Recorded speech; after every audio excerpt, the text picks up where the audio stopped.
Good morning to all of you.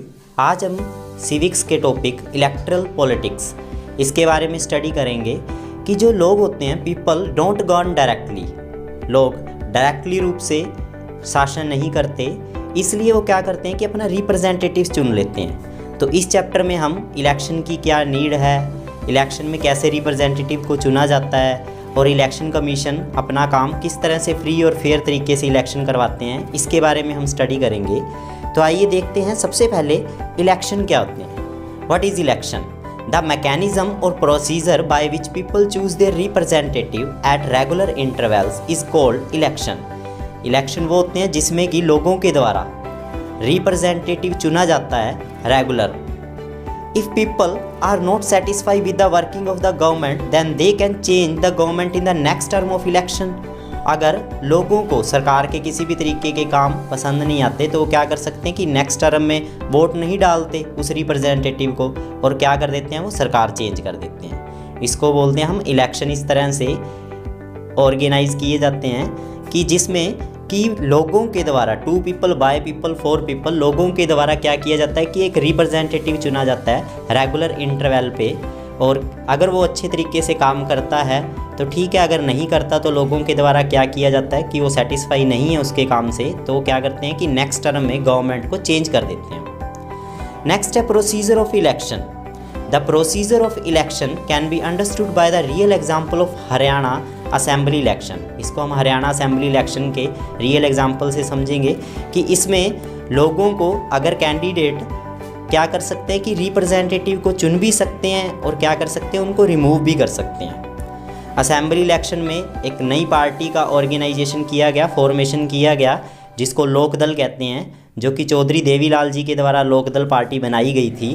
Congress party 1982 में rule कर रही थी हरियाणा में और चौधरी देवीलाल ने एक नया मूवमेंट चलाया था नया युद्ध के नाम से, मीन्स जस्टिस के लिए स्ट्रगल करना, ये मूवमेंट चलाया था और एक लोकदल पार्टी का क्या किया था, निर्माण किया था।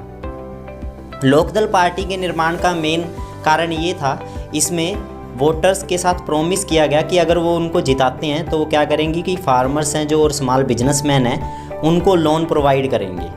तो चौधरी देवीलाल जी ने क्या किया था कि एक इलेक्शन कैंपेन चलाया था और इलेक्शन कैंपेन में 1987 की जो असेंबली इलेक्शन था उसमें वो जीत गए थे। और लोकदल पार्टी को अगर हम बात करें टोटल 90 सीट्स में से 76 सीट्स मिली थी, जिसमें कि लोकदल पार्टी जीत गई थी। और लोकदल पार्टी के जीतने के साथ साथ जो कांग्रेस पार्टी उनकी ओपोजिशन पार्टी थी उसको सिर्फ 5 ही सीटें मिली थी। और सारे जो वोटर्स थे उन्होंने लोकदल पार्टी से अट्रैक्ट होके, क्योंकि उन्होंने प्रॉमिस ऐसे किए थे कि वो फार्मर्स को, स्मॉल बिजनेसमैन को क्या करेंगे कि उनको लोन प्रोवाइड करवाएंगे, उनकी हेल्प करेंगे, इसलिए उन्होंने क्या किया था कि लोकदल पार्टी के फेवर में वोट दिए थे। और 90 सीट में से 76 सीट्स लोकदल पार्टी को मिली थी। लोकदल पार्टी 60 सीटों से जीत चुकी थी और उनकी क्लियर मेजॉरिटी थी असेंबली में। क्योंकि कांग्रेस को 5 ही सीट मिली थी, इसलिए जो एग्जिस्टिंग चीफ मिनिस्टर थे कांग्रेस के उन्होंने रिज़ाइन दे दिया था और देवीलाल जी चीफ मिनिस्टर बनने के लिए तैयार थे अब। और गवर्नर ने देवीलाल जी को इनवाइट किया कि वो नए चीफ मिनिस्टर का पदभार संभालें। 3 दिनों के अंदर अंदर, इलेक्शन होने के 3 दिनों के अंदर अंदर उन्होंने, चौधरी देवीलाल जी ने ओथ ली और इसके साथ साथ उन्होंने कमान संभाल ली और उन्होंने अपना वादा पूरा करते हुए लोन दिए स्मॉल फार्मर्स को, एग्रीकल्चर लेबरर्स को और साथ में बिजनेसमैन को। कांग्रेस दोबारा रूल में आई 1991 के इलेक्शन में। ये पार्टी को क्या किया कि लोगों ने ज़्यादा सपोर्ट किया, कांग्रेस फिर जीत गई और इस टाइम कांग्रेस इलेक्शन जीतते हुए उन्होंने खुद की सरकार बनाई थी। अब अगर हम बात करें कि need for the election, election की ज़रूरत क्या है। Elections are needed to elect representatives. Election की इसलिए ज़रूरत है क्योंकि इलेक्शन के द्वारा रिप्रेजेंटेटिव्स को चुना जाता है और वो क्या करते हैं कि इलेक्शन के बेस पे जब रिप्रेजेंटेटिव को चुना जाता है तो वो लोगों के लिए, वो रिप्रेजेंटेटिव लोगों के लिए काम करता है। अगर इलेक्शन नहीं होंगे, in the absence of the election, all the people have to sit together every day. लोगों को एक साथ बैठना पड़ेगा हर रोज़ किसी भी मुद्दे पे डिस्कशन करने के लिए and take all the decision. But this is not possible in the large community. कोई भी लार्ज कम्युनिटी के लिए ये पॉसिबल नहीं है कि वो किसी भी मुद्दे पे इकट्ठे बैठें और किसी भी मुद्दे पे क्या करें, डिस्कशन करें।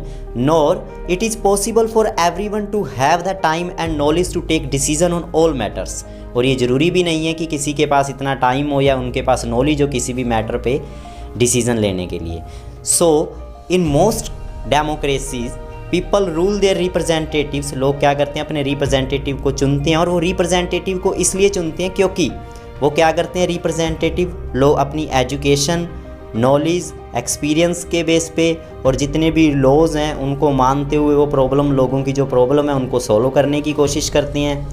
They help in analysing that people like their representative और नॉट। जो वो प्रॉब्लम सॉर्ट आउट करते हैं उसके बेस पे पता लग जाता है कि लोग अपने रिप्रेजेंटेटिव को पसंद करते हैं या नहीं करते। They ensure that the representative rule as per the wishes of the people.